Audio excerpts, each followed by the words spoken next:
Networking and marketing made simple is for you, the business owner who has a product, a service, or a message that you believe in. My name is Scott Aaron, and each week we'll take a behind-the-scenes look into the real-world marketing and networking tactics and strategies for getting what you have in front of you to a lot more people. Thanks for spending time with me, and now let's get started.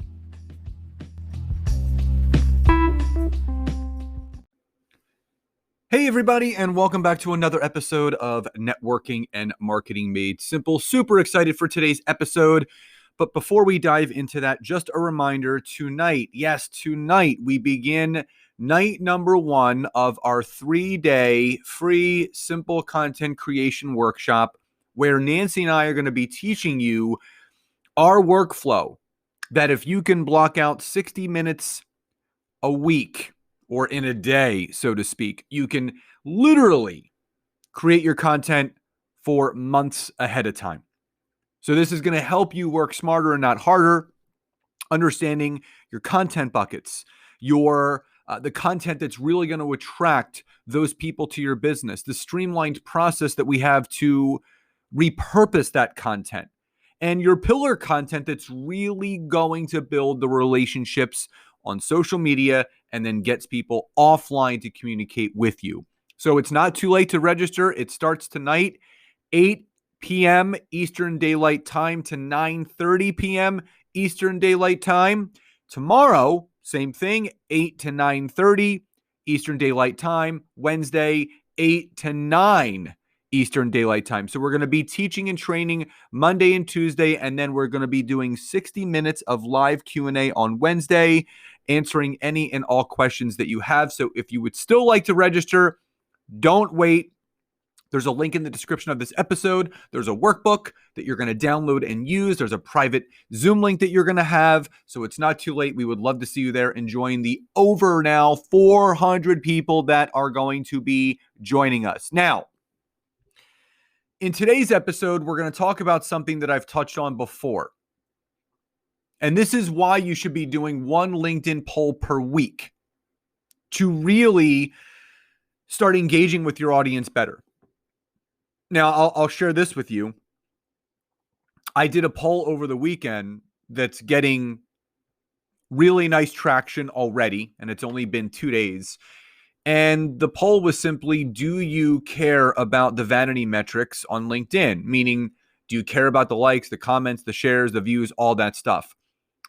That poll was found so compelling by one of my connections that they asked me to join their group of over 14,000 people on LinkedIn and create the poll in there to engage and start building relationships within that community. That's how amazing LinkedIn polls can be. Now, what I want to do in today's episode, I want to talk to all of you with very specific intention. And I really want you to have an open mind here. In my humbled and honest opinion, LinkedIn polls are the best way to gather market research from the network that you have and the target marketing efforts that you're going to want to have on LinkedIn. There's no better way to do this. Now, let me be clear. I'm by no means telling you to ask your audience how they take their coffee, or when do they put up their Christmas lights, like those kind of polls that you see on Facebook and Instagram. But what I am suggesting is that you do your very best within these polls to find those points of struggle or areas that your connections, that the people that you're connected to, the areas of struggle that they are looking to improve, so you can then help solve their problems with future content and offerings that you have within your business. Now, here's the thing. The more spammy people make these polls, the more it's going to hurt everyone on LinkedIn. Not just you, not just me. It's going to hurt everyone. People are sick and tired. I get messages all week long. People are sick and tired of all this spam. And all they want is just genuine, thought-provoking, and value-added content. You've heard me talk about this before. Now, I saw a poll the other day, and this is what drives me nuts. I saw a poll the other day that literally said, "Are you a dog or cat person?" I mean, how does this have anything to do with business on LinkedIn? Well, here's the thing. So I thought about it. If the person who posted that owned, say, a shelter for dogs and cats for adoption, then that totally makes sense. But when I looked at who the person was that created it, they were a business coach that had nothing to do with helping dogs and cats find homes to be adopted by. So that told me that that business coach was just looking for likes, comments, and vanity metric engagement. Those are the types of polls that people are getting sick and tired of seeing. But the crazy thing is, hundreds and thousands of individuals are still falling for those people's tricks and voting for them. As long as people vote on the nonsense, it will continue to be shown.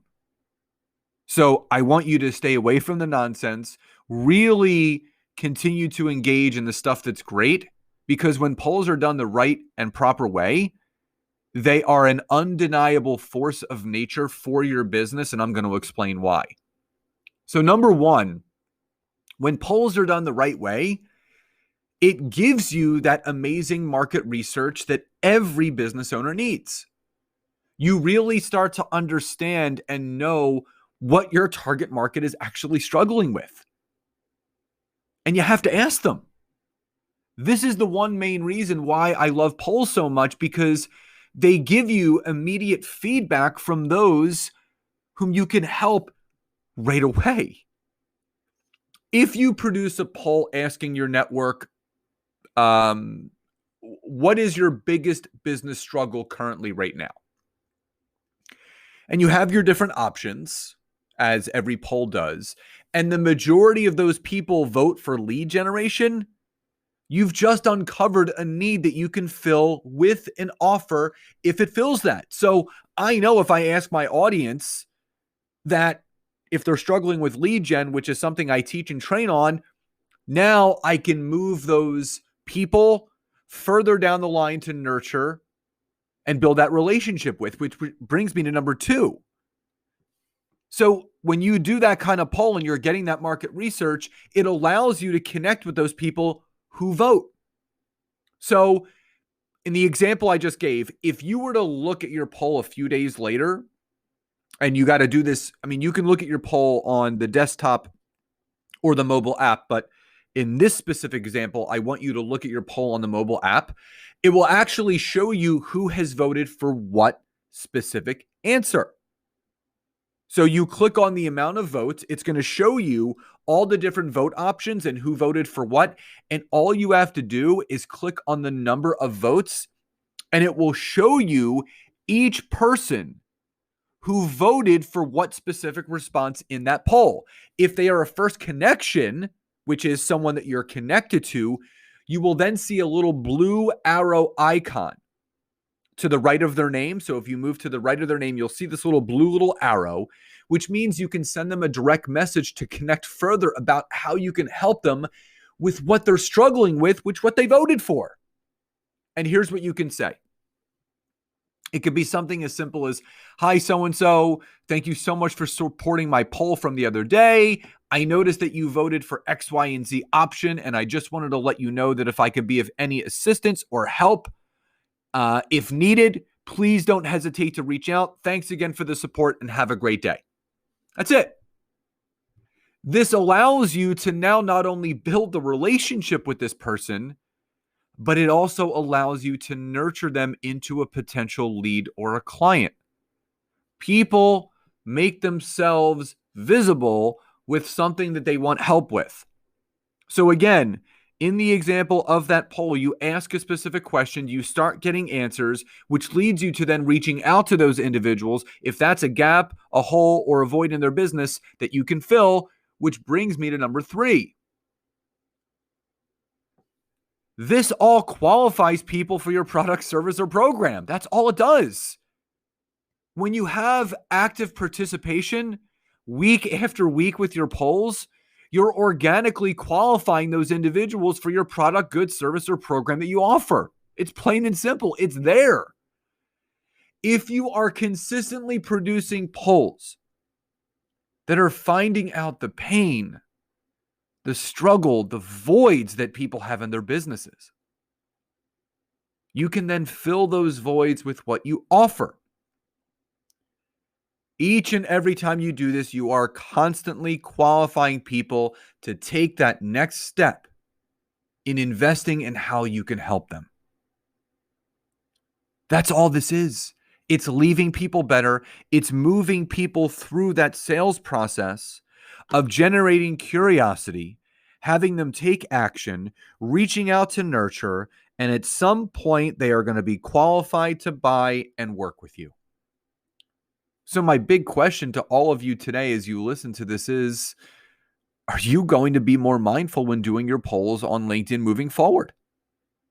I want you to think, are you going to be more mindful? Is it going to be clickbait, or is it going to be something that is going to move people through that sales process so you can start creating more sales on LinkedIn by getting that data-rich market research that LinkedIn polls allow you to do so. And those are my 3 big reasons why you should be doing at least one LinkedIn poll per week on LinkedIn. Now, before we close out, again, if you go to the description of this episode, in this episode link, you will see how you can register for the Simple Content Creation Workshop that begins tonight at 8 p.m. Eastern Daylight Time. It's going to be amazing. You're going to learn how to simplify the process of creating content online, and I really would love to see you all there. So again, don't hesitate. Don't wait. You can still join us. I hope you enjoyed today's episode, so please enjoy the rest of your days, and I'll talk to you next time. Bye, everyone.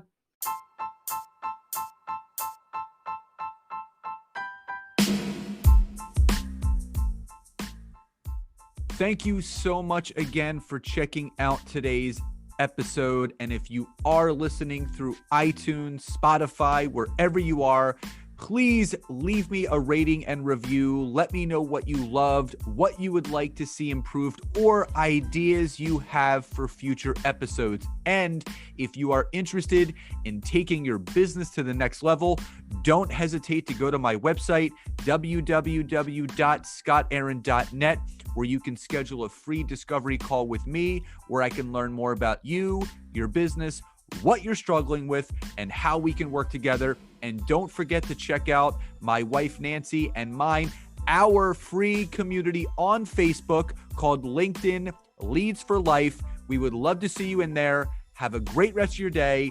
And thank you, everyone, for your support. Grateful for each and every one of you.